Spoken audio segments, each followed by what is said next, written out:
un grand merci pour votre générosité et votre fidélité. Votre aide a été précieuse, mais elle n'est malheureusement pas suffisante. Nous n'y sommes pas encore. TV Liberté, première chaîne alternative de France, n'appartient à aucun parti, lobby ou oligarque. Elle ne vit que des dons de ses téléspectateurs. C'est votre don qui est le garant et le gérant de notre totale indépendance et de notre liberté de parole. Pour qu'en 2019, TV Liberté continue de défendre vos idées, aidez-nous maintenant et avant le 31 décembre.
Bonjour chers amis téléspectateurs, très heureux de vous retrouver pour cette nouvelle édition de Terre de Mission, l'émission religieuse de TV Liberté.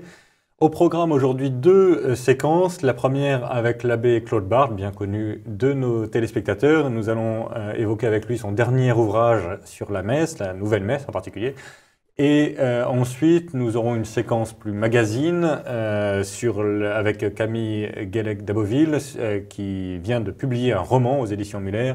Un roman pour enfants, pour la jeunesse, un roman de chevalerie. Mais tout de suite, je me tourne vers l'abbé Barthes. Bonjour, monsieur l'abbé. Bonjour, Guillaume. Merci beaucoup d'avoir accepté notre invitation. Vous venez de publier chez Via Romana La messe de Vatican II. Le titre en soi dit tout, si je puis dire. Et surtout quand on vous voit, on sent que vous avez une connaissance livresque du sujet et pas directe. J'ai aussi une connaissance... Je suis le dernier des Mohicans, vous savez, j'ai tout connu depuis. J'étais au séminaire en 64, donc j'ai connu toute la réforme. D'accord, donc toute la réforme. Mais plus sérieusement, vous venez de publier un dossier très impressionnant donc sur la réforme liturgique, quelques 300 pages. Sur la réforme, l'esprit de la réforme, comment la réforme s'est imposée, etc. Et comment restaurer la liturgie? Est-ce que la réforme de la réforme est une solution? Est-ce que comment maintenir la messe traditionnelle? Bref, toutes sortes de questions que nous nous posons tous, parce que nous voyons bien que la crise de l'Église est aussi une crise de la liturgie. C'est pas forcément le cœur du sujet, mais c'est la chose la plus visible dans la crise de l'Église. Oui. Et évidemment, si les prêtres et les fidèles ne croient plus que Jésus-Christ est réellement présent sur l'autel au moment du Saint-Sacrifice, et ne croient plus que c'est vraiment le Saint-Sacrifice, évidemment, tout le reste s'effondre. Et vous citez à plusieurs reprises dans cet ouvrage l'excellent petit essai de Guillaume Cuchet sur la fin de l'obligation dominicale en 65, et aussi le déclin des vocations, le déclin des baptêmes, le déclin des mariages religieux, etc. Il y a une logique. Oui, qui était aussi le début de la réforme liturgique, absolument. 64. Alors, peut-être, on va commencer par la réforme elle-même, brièvement. C'est la révolution permanente dans la liturgie, comme disait l'abbé Dulac. Enfin, c'est une révolution, oui, permanente, je ne sais pas, parce que elle s'est arrêtée quand même. Elle s'est arrêtée, c'est vrai. Et elle s'est arrêtée notamment à cause de l'opposition à la réforme, de la non-réception d'une partie, pas majoritaire certes, mais notable des catholiques, si bien qu'on n'imagine pas maintenant qu'au moins du sommet, on puisse continuer à faire de réformes. Voilà, c'est bloqué. Sachant que c'est bloqué, c'est-à-dire qu'il n'y aura probablement plus de missel encore plus libéral, entre guillemets, Mais il y a une dérive anglicane à la base. C'est ça, exactement. À la base, plusieurs degrés d'interprétation de la réforme. À la base, on a quand même objectivement bien sûr, des messes qui sont invalides, où plus personne ne croit à rien. Tout à fait, et d'autres qui sont très dignes, mais qui sont très réformées. Mais non, ce que je veux dire, c'est qu'il peut quand même y avoir d'autres réformes. Supposons que les diaconesses interviennent, ce que je ne souhaite pas, mais enfin qui pourrait arriver, ce serait une chose terrible. Alors il faudrait évidemment les introduire aussi dans la liturgie, ce qui sans doute changerait des choses, par exemple. Mais, déjà, la réforme liturgique touche quand même au cœur de la foi. Les diaconesses, ça touche au sacrement de l'ordre lui-même. Bien sûr. Oui, mais déjà la suppression par la réforme liturgique, par Paul VI, des ordres mineurs et du sous-diaconat, qui est inouï pour des gens qui voulaient revenir à une église du IVe siècle. Pourquoi alors avoir supprimé des choses qui sont attestées ? Et bon, enfin, tout ça relève largement du roman. On a beaucoup parlé de l'archéologisme. Est-ce que c'est encore quelque chose à la mode ou... Non, ça n'est plus à la mode, justement. À l'époque du mouvement liturgique, du mouvement liturgique, on va dire des années 50, pour être bien précis, qui a préparé directement la réforme liturgique, à la manière d'un groupe de pression, ces hommes du mouvement liturgique, et de la réforme elle-même, quand elle s'est faite, il y avait cette double idée qu'il fallait revenir à une époque antémédiévale, enfin avant le haut Moyen-Âge. Pourquoi ? Parce que la messe telle que nous la connaissons, la messe traditionnelle, c'est cette messe qui s'est formée dans l'Antiquité, bien sûr, avec un corps médiéval, on va dire, haut médiéval, et qui a été canonisé par le Concile de Trente. Donc il fallait revenir avant le Concile de Trente. Pour des raisons œcuméniques, essentiellement. Essentiellement œcuméniques. Et bon, alors donc, archéologique, on allait retrouver. Mais c'est... Allez-y, finissez, pardon. Avec... ça, c'était un des motifs. Et l'autre était quand même de reprendre cette messe du IVe siècle, 5e, 6e, enfin peu importe, d'Antiquité chrétienne, en l'adaptant tout de même au goût du jour. Et c'est cette adaptation au goût du jour qui a quand même largement dominé le retour à l'Antiquité. Mais alors, cette histoire de réforme pour des raisons d'œcuménisme, moi, j'avoue que c'est une chose que j'arrive pas très bien à comprendre, parce qu'on voit très bien qu'une des raisons qui complique singulièrement nos relations avec les chrétiens d'Orient, enfin les chrétiens orthodoxes en particulier, c'est que nous n'avons plus de liturgie avec qui ils pourraient discuter en quelque sorte. Notre canon en silence était leur iconostase, ou plus ou moins. Enfin, alors évidemment, on peut discuter. C'est une des grandes faiblesses. C'est une contradiction. En effet, œcuménisme vis-à-vis des protestants. C'est ça véritablement. D'ailleurs, lorsque... Faire de l'œcuménisme sur la messe avec les protestants, c'est quelque chose d'impossible. En fait, ça n'a aucun sens. Oui, ça n'a aucun sens, sauf celui d'en revenir, de même que dans le dogme, si vous voulez, on en reviendrait à des prononcés ou pas des prononcés, enfin peu importe, un état dogmatique hanté, Concile de Trente, et même anté-scolastique. Donc, de la même manière, on en reviendrait à une liturgie anté-scolastique, anté-tridentine, et anté-rituelle. Et alors, maintenant, peut-être que c'est pas la plus importante partie de votre ouvrage, mais c'est quand même une partie très stimulante. Vous vous posez la question, on est dans un champ de ruines, quoi faire C'est une question que se sont posées. Vous avez posé toute une tranche. Il y a eu bien sûr une opposition, donc ça c'est une solution, on s'oppose, et de fait qui a été très constructive. Parce que je puis vous dire que quand on a commencé à résister, on ne savait pas où on allait, et on ne savait pas combien de temps ça allait durer. Donc finalement, cette opposition, même du point de vue de l'institution, a été construite dans la mesure où elle a imposé finalement la célébration de la messe traditionnelle, qui a été reconnue légitime, ce qui est énorme. Qu'un état antérieur de la liturgie soit reconnu comme légitime en même temps que l'état postérieur, lequel état antérieur est adossé quand même à un dogme qui est franchement mis à mal par l'état postérieur. Ça a été une voie qui est très positive, je crois, toujours. Et l'autre était celle des réformistes. Alors, la grande figure de l'opposition, c'était bien sûr, au bout d'un certain temps, Monseigneur Lefebvre. La grande figure des réformistes, c'était le cardinal Ratzinger, qui était un peu à cheval aussi sur une véritable opposition, même franche opposition. Donc, oui, parce qu'il a quand même, pour avoir une bonne réforme, il fallait qu'il y ait une butte témoin assez présente. Voilà. Oui, puis la butte témoin, il la connaissait, il connaissait les antérieurs, il savait qu'elle n'était pas médiocre et qu'il fallait s'en occuper. Donc, il est la principale figure, mais beaucoup d'autres, en France notamment, avec deux voix Une qui s'est appelée, à cause du terme employé par Louis Ratzinger, Joseph Ratzinger, dans son livre de 85, Entretien sur la foi, à savoir restauration. Ouais. Alors, ça ne veut pas dire restauration du point de vue politique du tout, ni même. Mais c'est pas restauration, contre-révolutionnaire. voilà, non, ça voulait dire simplement une bonne application de la réforme, digne. Ou oublier l'esprit Voilà, et revenir à la lettre. On essaie d'en revenir à la lettre, oui. Bon, ça n'a absolument pas marché. Ça marche pas très bien. Ça n'a pas marché, malgré les efforts considérables faits du point de vue des textes. Notamment une série d'instructions qu'il a inspirées. C'est tout ce qu'on appelle aujourd'hui l'herméneutique de continuité. Voilà, une espèce de troisième voie entre traditionnalisme, traditionnel et révolution. Et révolution. Bon, on essaye de... mais bon, donc ça n'a pas marché. Il n'y a pas eu notamment pour les traductions, on le voit aujourd'hui, mais même concrètement. Et puis c'est contraire à l'esprit de réforme, de toute façon, qui fait éclater. Et on voit même sur des choses très simples, par exemple, l'acceptation de l'offertoire traditionnel, au moins comme une solution pour la nouvelle messe.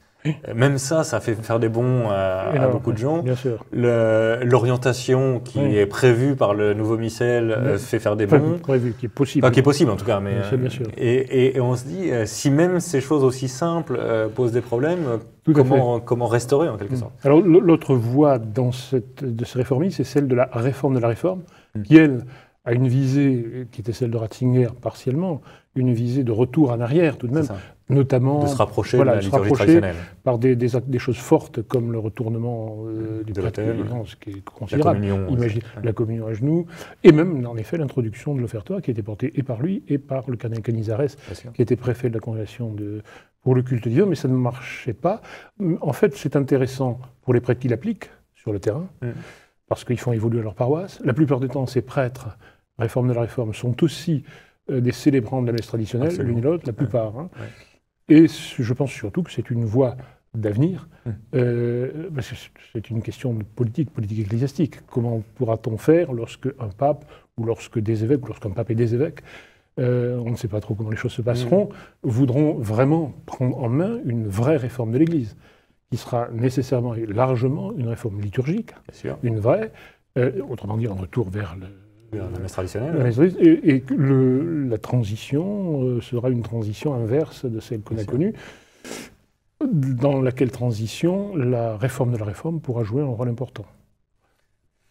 Écoutez, chers amis téléspectateurs, beaucoup de pistes de réflexion dans cet ouvrage, vraiment très bien documenté.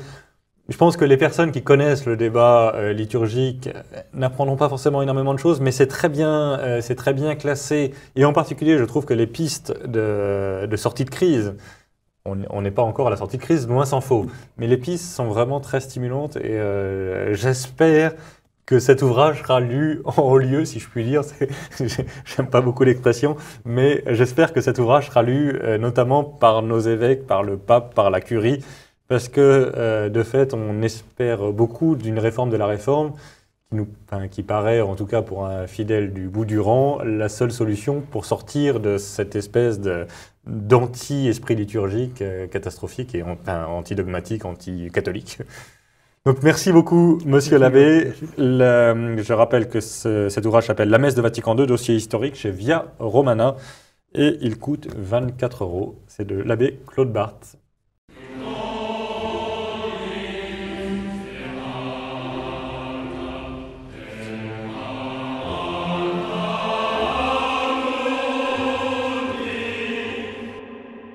Nous revenons sur le plateau de Terre de Mission et nous recevons Camille Guélec d'Aboville. Bonjour Camille. Bonjour Guillaume. Merci beaucoup d'être avec nous. Vous venez de publier chez Muller Éditions un deuxième volume de romans pour enfants.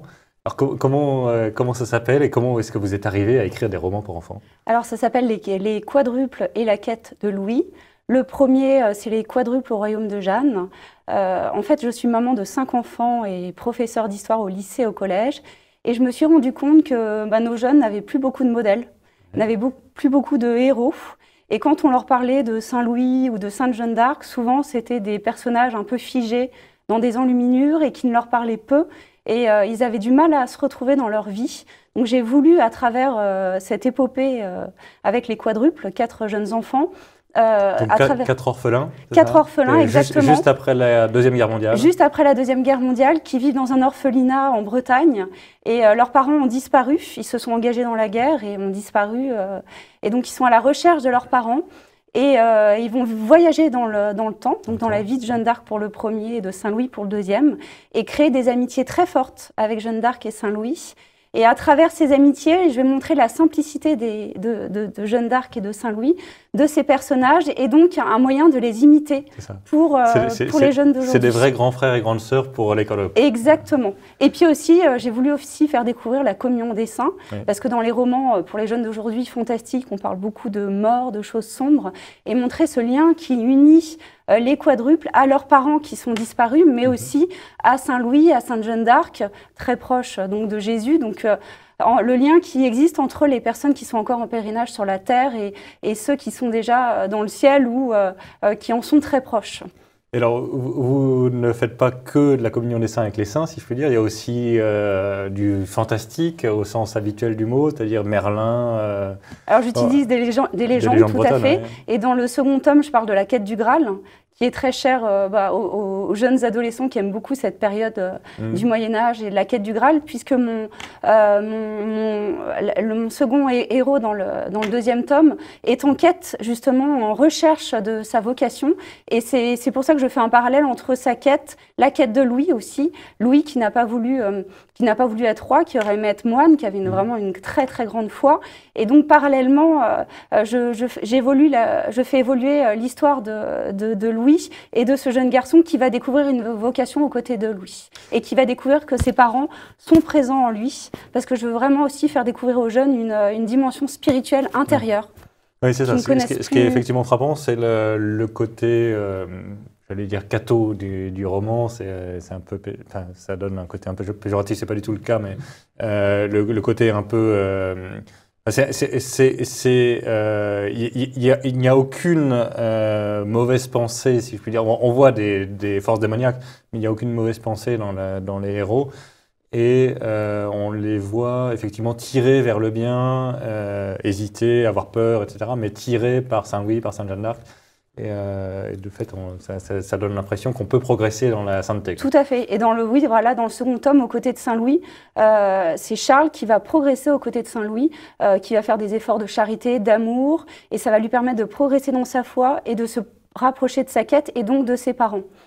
Et alors, c'est des livres qui sont prévus pour quel genre d'âge? Alors, à partir de 8-9 ans, il faut être des bons lecteurs, et puis jusqu'à la fin du collège, puisque en 5e, on étudie le Moyen-Âge, et on continue un petit peu les années suivantes.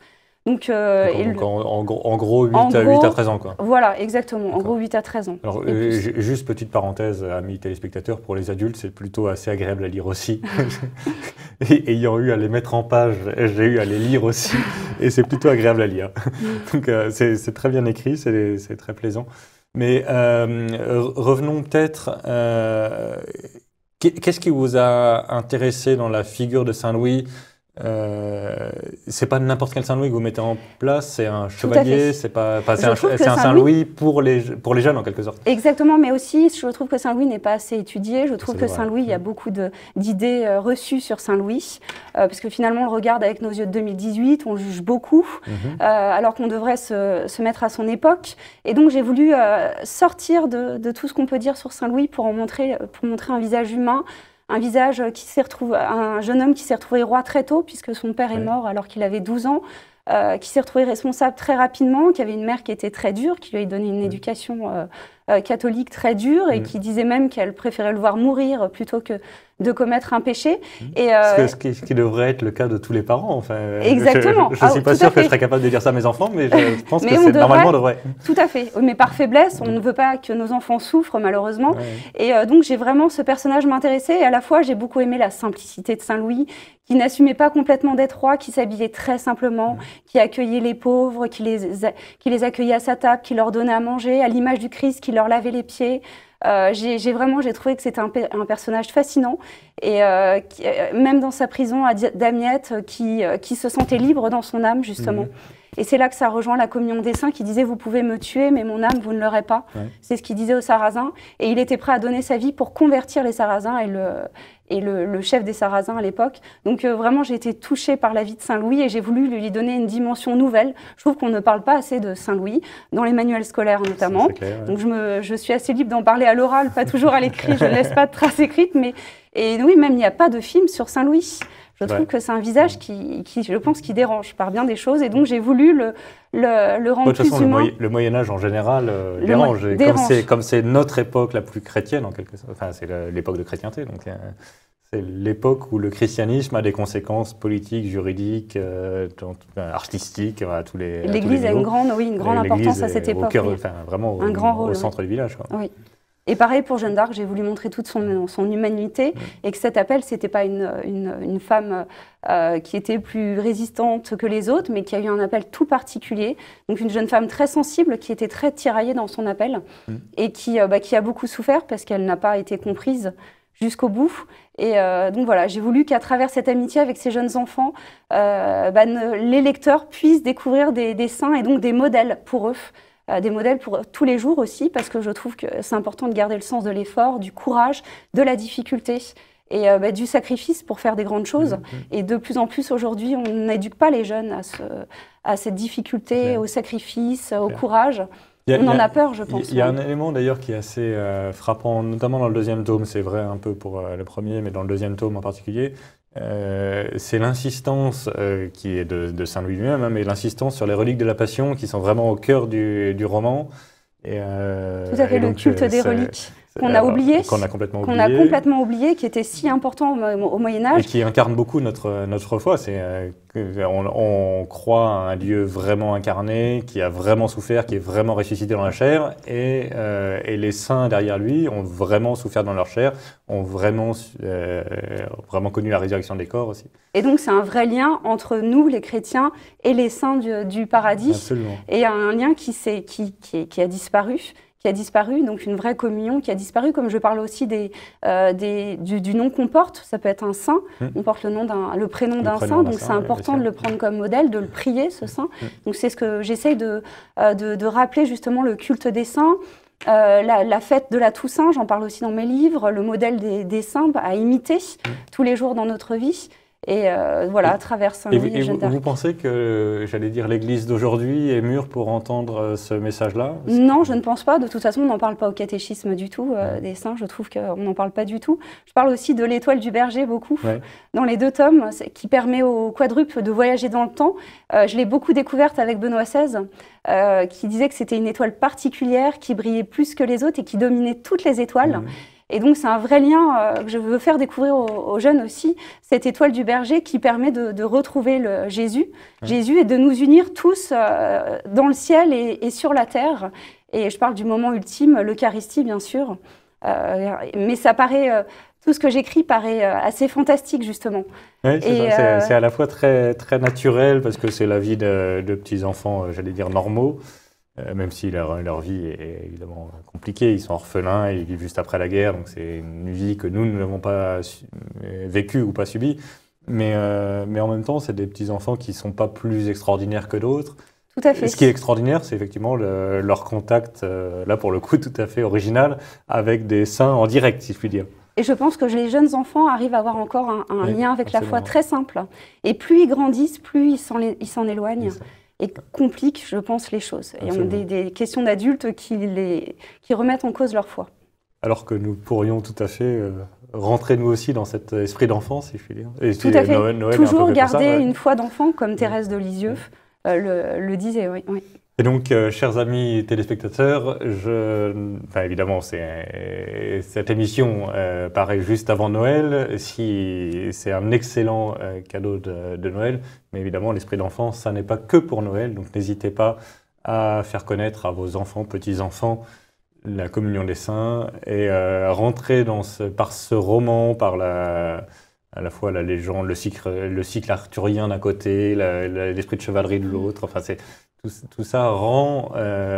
D'abord, ça nous fait nous réapproprier notre civilisation, parce que on a été formés par ça, et puis ça nous fait découvrir aussi la communion des saints, ce qui est évidemment important pour notre foi. Merci beaucoup Camille. Merci beaucoup Guillaume. Nous souhaitons le plus grand succès à votre roman. Merci beaucoup.